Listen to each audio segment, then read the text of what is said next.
Welcome back, guys. Today we're going to do a comparison video between two Toyotas, our daily drivers. Well, Cameron started daily driving something else, but the 2001 Toyota Camry V6 and my 1999 Toyota Corolla.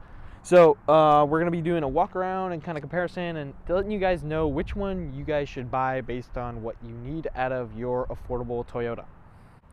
Okay, with the Corolla, this is a 1999 with a 5-speed manual. We'll show you in a little bit, and we're going to talk about the drivetrain and everything. But we're going to quickly walk around the Corolla. So obviously, you can just see side by side how much smaller the Corolla is. You kind of would think the Camry is a pretty normal sized car. The Corolla is truly a compact. Actually, category is like subcompact, like some people would call that, but it's not really that compact. But it's a pretty small car. You can see around the back. This is a 99, and this generation ran to what, 2002 in the U.S. I think. Or so. There's a couple trim models. There's a VE as well. There's a CE as well. And then there was actually, like, later there was like S's that just got the kind of newer like Celica wheel and like a black interior and stuff. That was really the only difference. Not like a power boost, I believe. I could be wrong. And I think they also got away from the Way Spark engine and got the newer engine. And then the Camry, you can see, is kind of a little bit broader back. This one's got a cool spoiler on it. This is an LE as well, so we're comparable LEs, which is good. But this is the V6. If you guys don't know, Camrys also had the 4 cylinders, which weren't quite as great engines, I think. They definitely got better gas mileage, but really the improvement for the performance trade-off and also the reliability trade-off isn't there. So if you want to come around the Camry here, you can just see mine has a pinstripe, the Corolla does, which is kind of weird. That's just, I don't know if I mean, that was totally up to whatever the options were. I don't know if these got pinstripes ever or whatever, but these ones actually have like a belt line trim, which is cool. And basically it's pretty easy to find one with alloys instead of Steelies. There's definitely quite a few out there with Steelies, but it's pretty hard to find a Corolla with the stock alloys, but they are out there. So we'll just come around. So that's kind of the exterior walk around. You can just see very similar design as far as this era of Toyota, Honda and Nissan. All these Japanese cars look pretty similar. They have kind of like the separate headlight and turn signal assemblies, and these are definitely 90 era like kind of smoothly shaped cars with no aggressive styling. So we'll talk about the what it's like to drive the Corolla first. Okay, so on the inside of the Corolla though, like I said, this one is a 5-speed manual. You can see it's a very beige interior, very tan everywhere, two-tone, kind of the top of the dash. It's all plastic and everything. And then Cameron said that this type of interior is called a mouse fur style like fabric. It's very soft, it's very comfortable. Both these cars have this style fabric interior. You could get Camrys with leather seats. I don't believe you could get Corollas with them. And then if you guys don't know, the ES300 is basically a Camry just with dressed up Lexus bits, and those are great cars as well. But on the inside of the Corolla, one of the main things is when you have two people up here sitting in front, me and Cameron are definitely like full-size people, adults. Like, we're not small guys, and it's tight in here. Like, we're like rubber shoulders. Like, it's really tight in here. The cabin is small, and putting someone in the back seat, the seat is all the way back for me. I'm about 6'2", and you guys can see in the back seat that there's basically no leg room for an adult if you're a tall driver. 5'7", that's like what Cameron's seat set out over there. You could probably fit someone back there, another shorter or smaller adult, but definitely wouldn't recommend carrying people around in the Corolla. One of the things we'll talk about when we drive the two, but road noise is a big thing with this Corolla. It's definitely not ridiculously loud or ridiculously bad as far as the NVH, but quite a bit more noticeable, especially with that 4-cylinder that's going to be a little more vibey than the V6, which is going to be smoother. And the just general car insulation, it's not as insulated as the Camry as you'd expect. A bigger car, more expensive and everything. Like when you drive over kind of rocks or whatever, they kick up on the wheel and it's always ping, ping, ping, ping, ping, and it's just really loud. Like you can just feel like your rockers are just like dying when it's actually just totally normal. It's just that in those cars you can't hear it because they're better insulated. But yeah, that's what the interior is like on the Corolla. This is a pretty quick rundown. We do a full review where we talk about a lot more stuff. And we'll look under the hood of the Corolla real quick. And this, I would say, is probably the main benefit of the Corolla, is probably the drivetrain efficiency, aka the MPG of this thing is fantastic. I don't open the hood a lot on this guy. There we go. So I did just get this car a month and a half ago or whatever, but I've driven it a lot. Drive it every day. And so far it's been extremely reliable. This is actually a stock exhaust manifold. Looks really weird, but it's that like brushed aluminum, like kind of, that is totally stock. Or, oh yeah, this is not an exhaust manifold. This is the intake, my bad. Wrong side. But this is the waste spark system we're talking about, basically. So there's actually only 3 coils, or 2 coils you'll see, because this is a 4-cylinder with the waste spark. There's 3 coils. But you can see there's only 2 coils and then basically 4 wires, which is kind of interesting. And then later on they get individual ignition coils, and that I believe kind of is supposed to bump the performance up a little bit. And the next gen Corolla has the same motor with, I believe, a plastic intake manifold, or a different type of intake manifold, and that 4 ignition coils. So like the next gen, like Corolla S's and stuff, Camry had one of those. That's what those were, 2005 or something. But this is the 1ZZ FE if you come over here. And this thing has 120 horsepower. With the manual, it definitely has no problem keeping up with traffic and everything. You just kind of have to drive it hard. If you try to drive it kind of lazily, and you don't really want to rev it out, you're going to be slow, you're going to be behind. But the big thing is, like I said, the MPG is fantastic. On the last tank was mostly highway driving for me, and I got 37 MPG actually calculated out. I was shocked because these things are online, they say like 34 combined. This thing literally got 37.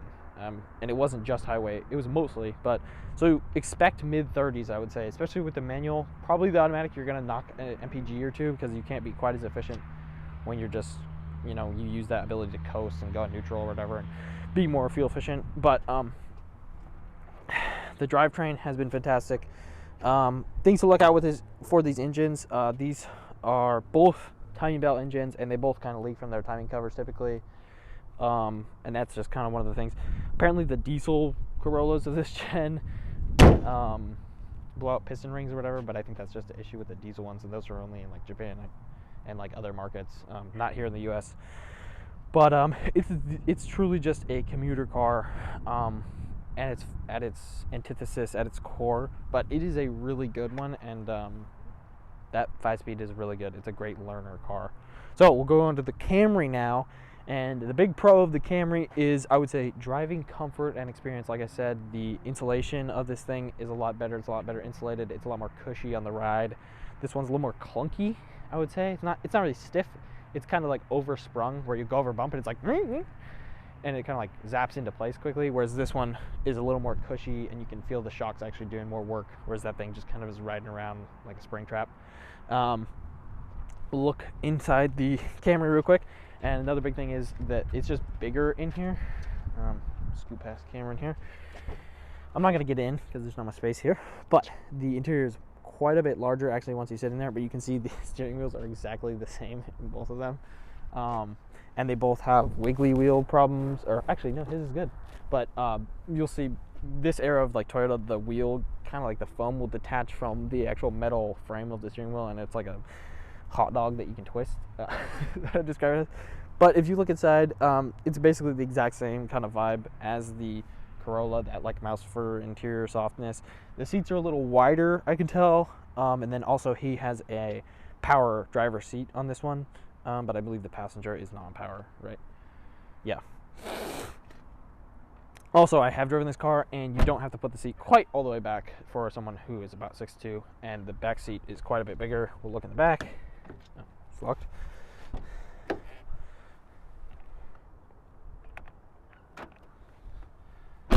Oh, okay. I don't know why. Oh, whatever. Anyways. Oh yeah, this one also I will note, he does have a fob for the Camry. I don't have a fob for the Corolla.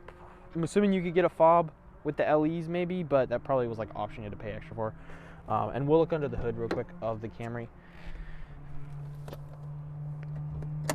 We've done full reviews on both of this car where we talk a lot more in depth about like the interior and everything. We are going to drive both these cars today. This one has hood struts, which is really nice. But you can see here is the big 3-liter V6. You can see 196 horsepower with this one. quite a bit quicker in traffic on the freeway. You can actually pass people pretty easily. That car gets kind of floaty at about 70 miles an hour, 75 miles an hour, and I haven't ever pushed it past that, quite honestly, even down a big hill. And that car kind of, you can feel the lift and the weight of the car come off, like kind of lower. And that car's already really light. It's about 2,300 pounds, the Corolla, 2,400. Whereas this thing I think is closer to probably 3,000. Don't quote me on that one, but I know that one is that weight. Whereas this thing is a lot more stable on the freeway with the extra weight, and the engine is just a whole lot more powerful. And I think you're looking at a little bit over 200 foot-pounds of torque, or something around that number. That's pretty standard. And this engine is smooth, extremely reliable, and same thing as those things is that the timing belts, the timing covers kind of leak. And we've done, well, they can leak. The valve covers leak on these ones as well. And then the, what have we done here? We've done the spark plugs. We've done the EGR valve thing, which is all rusty now. Actually, we just recently replaced that. These things are quite good. What else have we done to the engine? I don't think we've done much to the engine other than that. What? Alternator. Oh, he had to do the alternator recently. How many miles does this guy have right now? 220. So this one's at 226,000, by the way, and then that one's at 243,000. So these are both really high mileage examples, by the way. So that just goes to show that these things are totally good for many, many miles and totally can hit 300K. I would not be surprised. And these are both original motor cars. We've also done the suspension on this one. That one has also gotten suspension upgrades, so things like that are always going to wear out. That's not any car after this type of mileage. But another thing Cameron did recently was, you can see the headlights are really, really clean and crispy, not like the Corolla. I need to get new turn signal assembly because the lens popped off on that one. But basically, driving on the freeway, definitely a lot more enjoyable in this car. But this thing only gets like 19 or 20, like on a good day. It's like 18, really. Like, come on. Like, this thing is a teen's car. It's not efficient V6. And yeah, you get the power, but this thing literally gets double the MPG. It's fantastic. It's so satisfying when you are just driving for a long time. Like, the tank is also so tiny, so it's like, oh man, I already have to fill up this week, and you go and you fill up and it's like $28. And we live in the second most expensive gas state in the country, here in Washington. So it's a super tiny tank, not from empty, but you go down to about quarter tank, and it's like a less than $30 fill up. So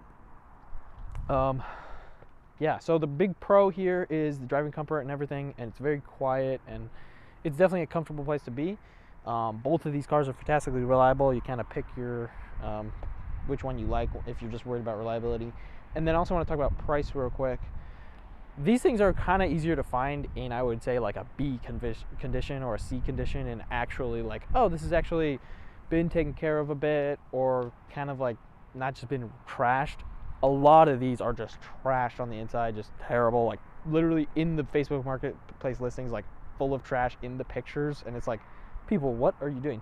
But they're a little bit cheaper for the trashy ones. Like, literally you can still find them today for like $1,200 sometimes, whereas these ones are going to be usually like $2K at least. But for $2K, I think it's actually kind of easier to find a more decent condition one of these. And then it's also really easy to find a 4-cylinder Camry, which those ones I've heard that they have kind of issues with the burning oil, and it's a 2.2 liter, I believe, 4-cylinder, so it's not the same 4-cylinder at all. I think they have a little bit more power, but and those ones you can get in manuals, but they're not super easy to find. But you can definitely find them if you're looking for a manual Camry.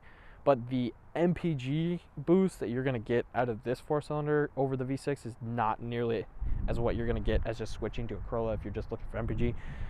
The running costs on this thing are just too good, I think, to pass up the Corolla. Like, I would pick the Corolla probably like 9 times out of 10. The only thing is, if you were pulling people around a lot, which I would say there's so many SUVs nowadays that are gotten old enough, like a RAV4 or like a CR-V or like an RX 330 or something, that are also sub $4,000 cars, that I would just buy an SUV if you were actually trying to pull people around, because safer typically, and also, like, I would say better for kids, and put all their crap in there. The trunk, the seats do fold down in both of these, I believe. And I will say the Camry trunk is fantastic. We've put like full-size coolers in there, and you can fold down the seats and put like snowboard in there and everything. So it's a pretty mean machine as far as actually its capabilities. But when you're talking about sedan that I'm just gonna drive it around in mostly and just go to work, there's no reason not to get this thing. This thing's also super easy to park. It's even smaller than that, and this is an easy car to drive too. But yeah, we're gonna drive around the Corolla really quickly and just kind of talk about the driving experience. Okay, guys, we are in the Corolla. So as you can see, we've got the 5-speed in here. We're just gonna be really brief drive here.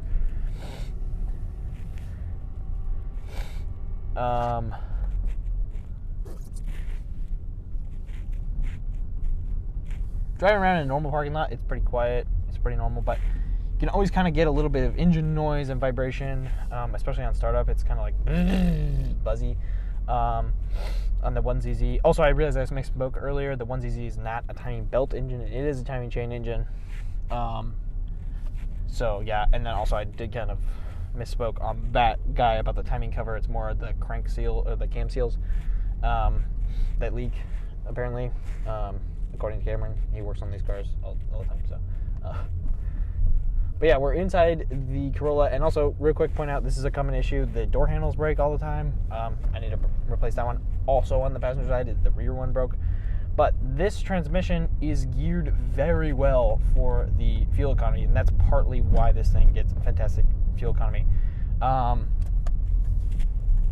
Cameron has an IS300 with the 5-speed in it, with the 2J, and that thing is at 60 miles an hour revving quite a bit higher than this is, and that thing has a lot more horsepower. It's just geared, obviously a little more sporty driving experience, but that's why this thing truly gets such good MPG. Is this thing is geared very long in 4th and 5th gear.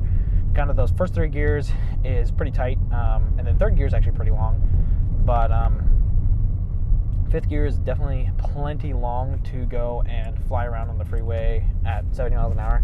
You do kind of have to put your foot into it, and it doesn't love it. Like I said, it'll get a little floaty, and this thing is so light when you get passed by like a semi-truck or a big van or something, you do kind of feel that like air pressure come off it, and it'll like push you around, and it's not a very pleasant experience, where the Camry doesn't quite have that nearly as bad.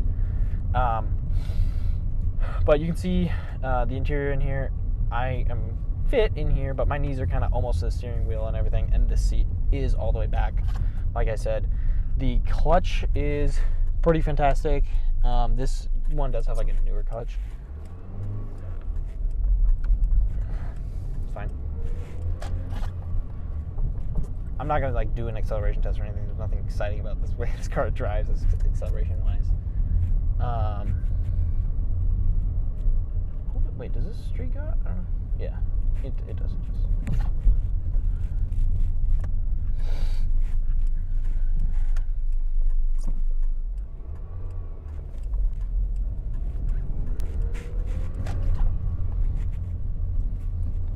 These are all clean streets, but if we drove down like a road that was like construction on it or anything, I can actually hear little things hitting the wheel wells and nicking and stuff. You're probably not going to hear it on here, but that's just one of the things you'll notice in this car if you are someone that really likes to be relaxed in your car and you're really on a budget. But I don't think you should be looking for a luxury vehicle if you're at like $2,000. And that's actually how much this car cost. It was $1,940. Wait for this, people.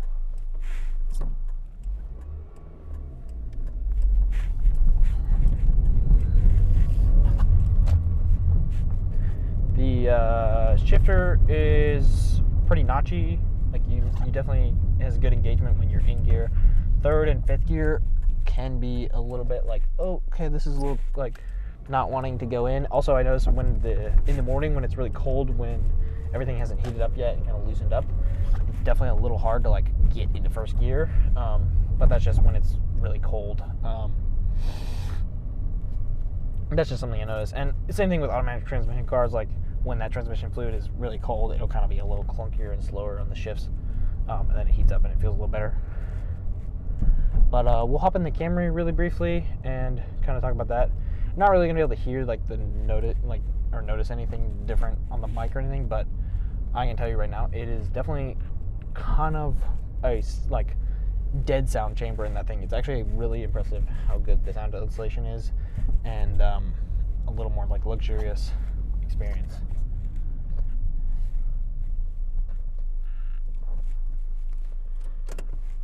Also, another thing about this car, terrible cup holders. Like, terrible. This one's like kind of damaged or whatever, but like, even if it wasn't, I don't know how those would be good ever. Like, you need like a massive drink to make it work. It also does have this nice storage bucket though. It's pretty nice. You can put like a Red Bull and lay it down in there and stuff. I have done that. But yeah, we'll hop in the Camry next. Okay, guys, we're in the Camry, and I can already feel more premium. You know, this is a $2,000 car. This is way, still very affordable, but yeah, it's way bigger in here and way more comfortable. As far as this armrest is much more comfortable. The touch points, everything. You don't feel like you're just kind of like in the little cockpit. It's definitely a little more relaxed. The seat is better actually, and also I can push the seat farther back, and I'm still in a much more relaxed position. The shifter, I will say, I didn't realize how massive the shifter was. What the hell? This is weird. Okay. Well, I have driven this car before, and I can also say that the power steering on this thing is crazy boosted, which is really nice. I haven't driven this thing in a while. What the heck? Way better. What the heck? Why is it? It's also big, actually, in here, compared to the Corolla now, like hopping out of that thing. Also, the IS is kind of tighter inside a little bit. This thing has this big, broad dash. You can see, like, I can't actually reach across and touch the car. Corolla, I can literally reach across and go in the door handle thing and open the thing. Like, this thing has probably like 10 inches wider in here, at least, or like close to that number. The dash is also set up a little bit. It has a central speedometer and the tach on the right, whereas the Corolla is swapped and it doesn't have a third gauge. It has two smaller side for the temp and the fuel, whereas those are centralized on the left side there. This one also has a nicer clock. I like the clock a little more, kind of like dipped up in there. It's a really nice car. It's dead quiet in here. Like, actually, and you do kind of feel like you're driving on a nice cloud. It's this like nice cushy. They just got this car right as far as the driving experience. Like, and I know it's just a Camry, but like, it is really good, and that's the reason that like this car was dominating sales along with the Corolla for a long time. Like, everybody had one of these. But also, I forgot that this is like a darker plastic. I totally forgot about that. It's like a darker, almost brown. The brakes, wow, the brakes are really soft. Like, it's like press them really hard. yeah, this thing. That's probably just this thing. It needs a brake job, maybe.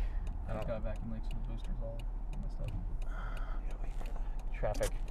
But while we're in here, also the headroom, I feel like I'm like sitting in like with like a vaulted ceiling in here. But the back seats are quite a bit bigger. I have actually sat back there plenty of times. Cup holders, way better in this thing. They're not like the best cup holders ever, but they are so much better.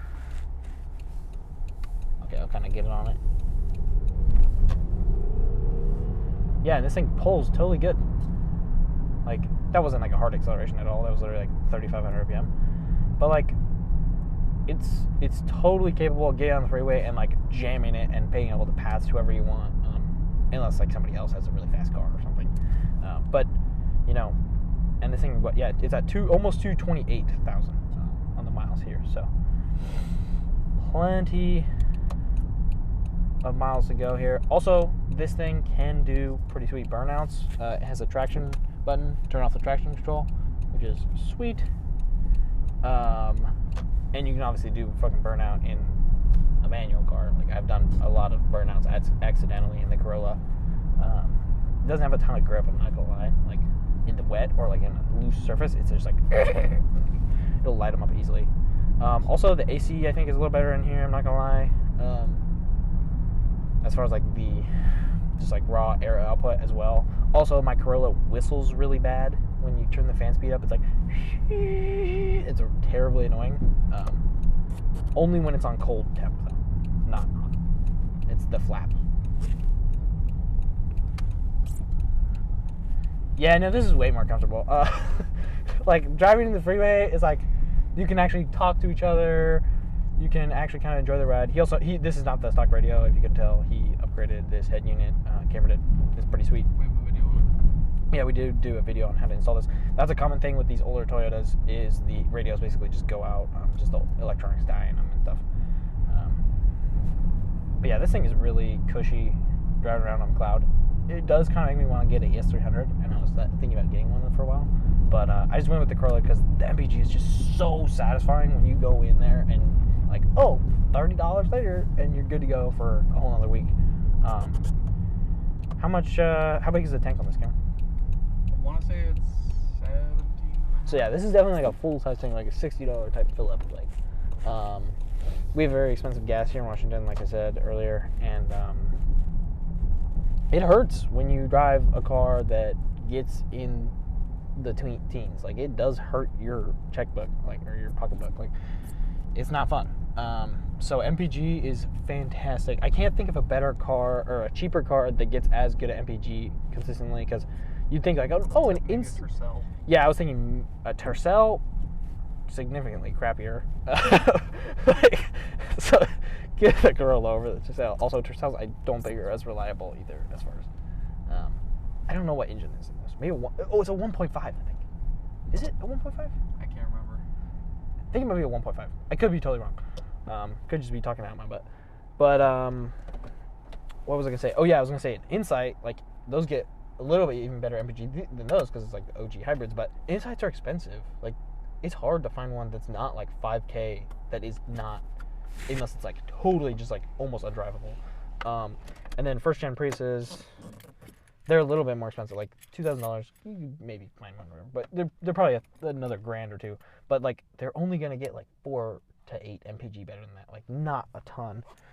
And you don't have to worry about the hybrid system or anything in this. There's no hybrid about it. But yeah. So yeah, I would still definitely choose a Corolla, like, just for the MPG. Everything else about this car is better. But it's just too freaking good. It's just too cheap to run. Like, if you're on a budget, which these cars are totally budget cars, you got to go with the Corolla. So yeah, check out our full reviews on both of these cars where we talk a little bit more about stuff. Also, we compare this to a 2001 Honda Accord with a V6, and that's a really good video. So check that video out, and please subscribe if you enjoyed.